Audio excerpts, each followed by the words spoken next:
America में आज यानी 5 नवंबर को राष्ट्रपति पद के लिए वोटिंग होनी है। इस दौरान कमला हैरिस और डोनाल्ड के बीच कड़ा मुकाबला देखने को मिल रहा है।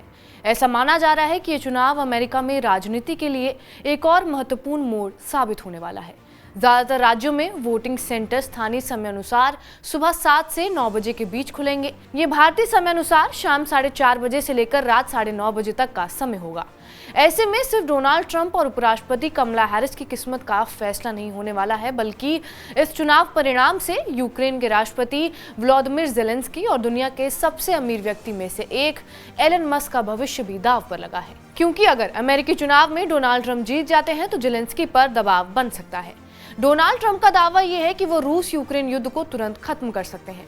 ज़ेलेंस्की के लिए ये खतरा बन सकता है, क्योंकि डोनाल्ड ट्रंप रूस के साथ समझौता करने के लिए दबाव डाल सकते हैं। ऐसे में यूक्रेन पर युद्ध खत्म करने के लिए ज़ेलेंस्की पर रियायतें देने का दबाव भी बढ़ सकता है। इस चुनाव से दूसरा टेस्ला और एक्स के मालिक एलन मस्क के भविष्य पर भी दाव लगा है कि एलन मस्क की व्हाइट हाउस में एंट्री होगी या फिर जेल में एंट्री। दरअसल डोनाल्ड ट्रंप की जीत एलन मस्क के लिए कानूनी संकटों से राहत ला सकती है। स्टारलिंक के युद्ध क्षेत्र में इस्तेमाल पर एलन मस्क की आलोचना हो रही है। मौजूदा प्रशासन एलन मस्क के बिजनेस और फैसलों पर कड़ा रुख अपना रहा है।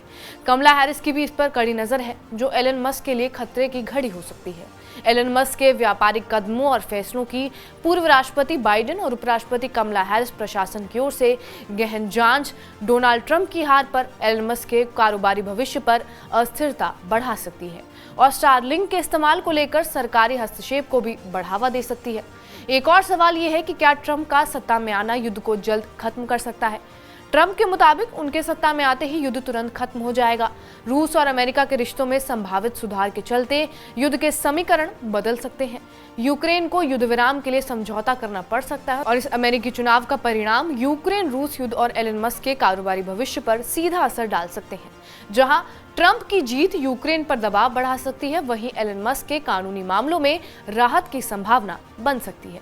दूसरी ओर ट्रंप की हार मस्क को नए संकट में डाल सकती है और चुनाव के परिणाम ये बताएंगे कि अमेरिकी लोकतंत्र पर मस्क के प्रभाव का पैमाना क्या रहेगा।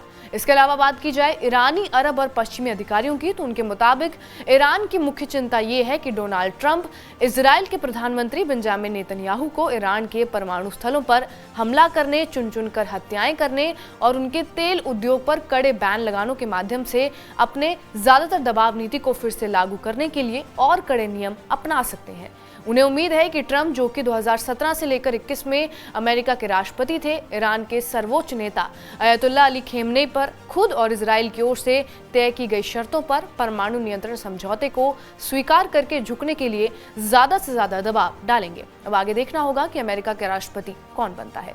बहरहाल, आपका इस खबर पर क्या कुछ कहना है, हमें कमेंट बॉक्स में जरूर बताएं। बाकी देश और दुनिया की तमाम बड़ी खबरों के लिए बने रहिए हमारे साथ TV9 डिजिटल पर।